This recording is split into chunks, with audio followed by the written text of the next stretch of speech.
This is a story time. Chinese novel.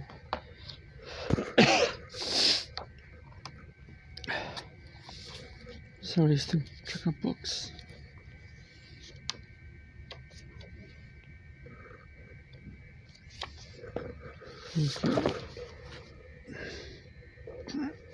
That's very nice.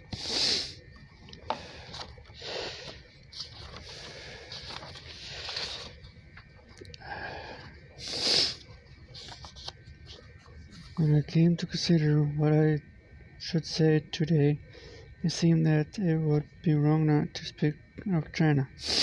And this is none of less true because I am American by birth and by ancestry, and though I live now in my own country and shall live there since I belong, but it is a Chinese and it's not the American novel, which has shaped my own efforts in writing.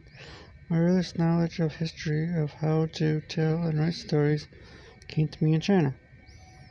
It would be ingratitude on my part not to recognize this today, and yet it would be presumptuous to speak before you on the subject of Chinese novel for a reason. Wholly personal, there is another reason why I feel that I may properly to do so. It is that I believe that Chinese novel has an illumination for the Western novel and for the Western novelist. When I say Chinese novel, I mean the Ignatius Chinese novel, but it's not the hybrid.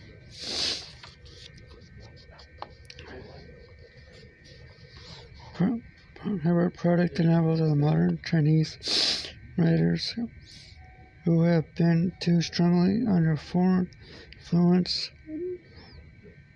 while they were yet ignorant of the riches of their own country.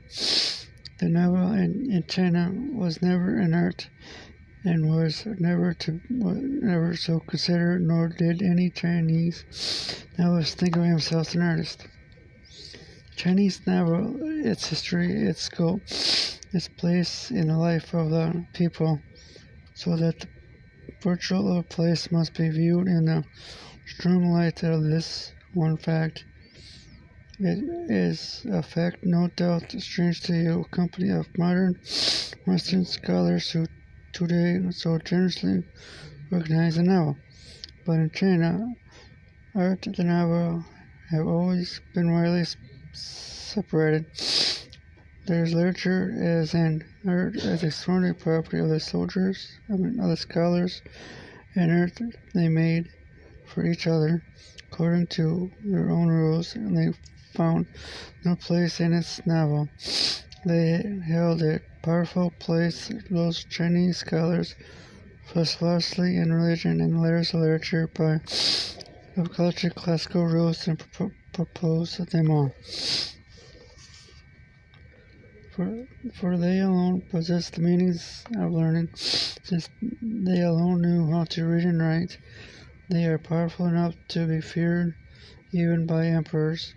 So the emperors devised a way of keeping them enslaved by their own learning, and made the official examinations not only means of political advancement, but also incredibly difficult examinations which ate up a man's whole life and thought of preparing for them, and kept him too busy with memorizing and copying the dead and the classical past to see the present and its wrongs. In the past of the scholars found the rules of art, but the novel was not there, and they did not see being created before their eyes, for the people created the novel, and what the living people were doing did not interest in the scholars who fought the literature as an art. The scholars ignored the people, however, the people in turn laughed at the scholars. They made innumerable jokes about them, of which this is a fair sample. One day, a company of wild beasts on the hillside of a hunt.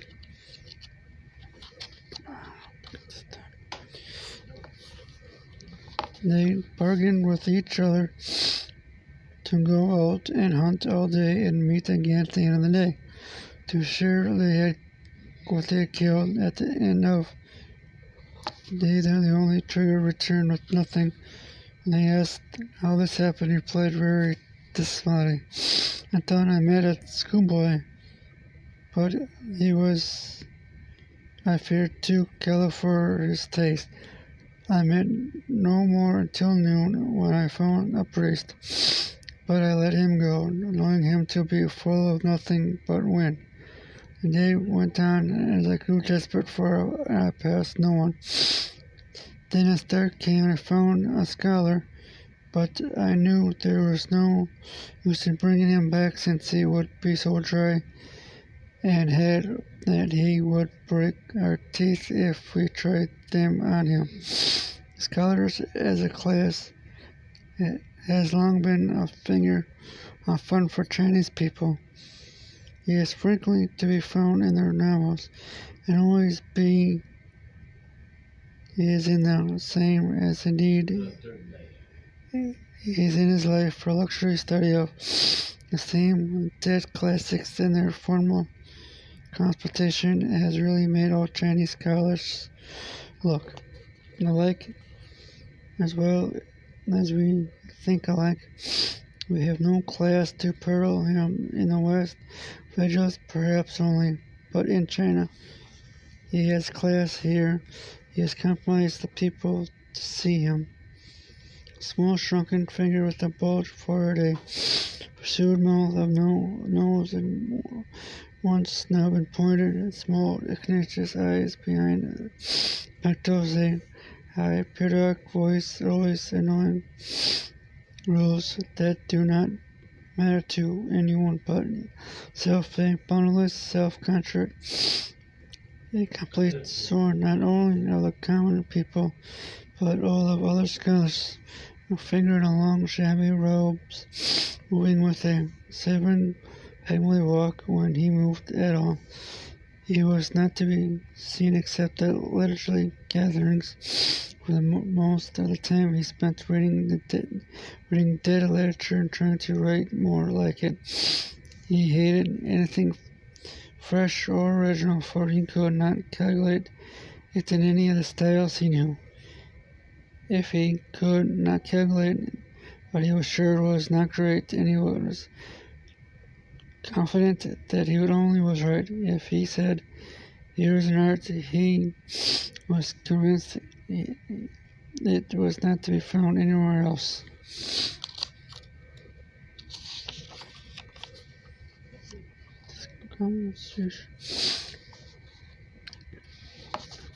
For what he did not recognize, he did not exist, for he did not, and as he could never calculate how into what he called literature, so for him it did not exist as literature. Yeo Nia, one of the greatest Chinese literature critics in 1776, and wrote the kinds of writing which comprise the whole literature. They are easy coverings, commercials, biographics, Necmetis, poetry, funeral, inequalities, and heroes.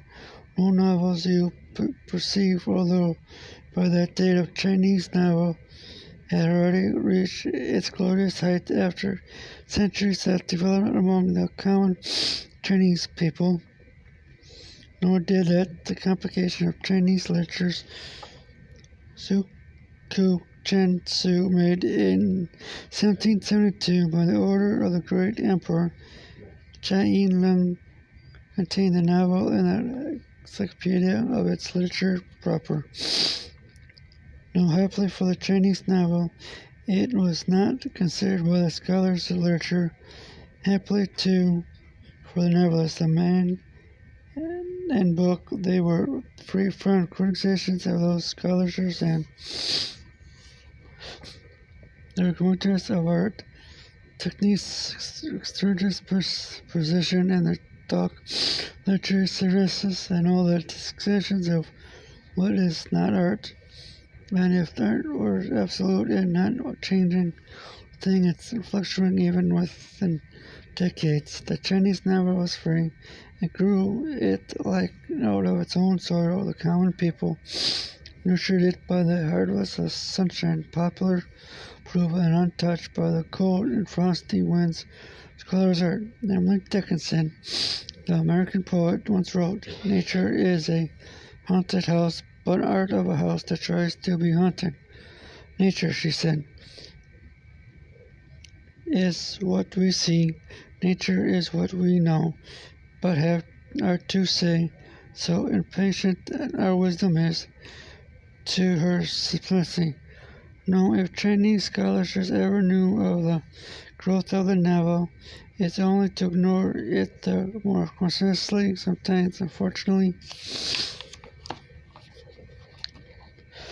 they found themselves driven to take notice because useful emperors found novels pleasant to read. Then these poor scholars were hard to put into it, but discovered the phrase social significances, and they wrote a long lecture treatise to prove that the novel was not a novel but a document of social significance. Social significance is a term recently discovered by the most modern of literature, young men and women in the United States, but the old scholars of China knew thousands of years ago when they too demanded that the novel should have social significance, that if they were to be recognized as an art. But for the most part of the old Chinese scholars, trees and tested about the novel. Literature is an art. All art is social significance. This book has no social significance. Therefore, it is not literature. And so the novel China was not literature. That's 10 pages. I'm going to read 11 through what I can get through.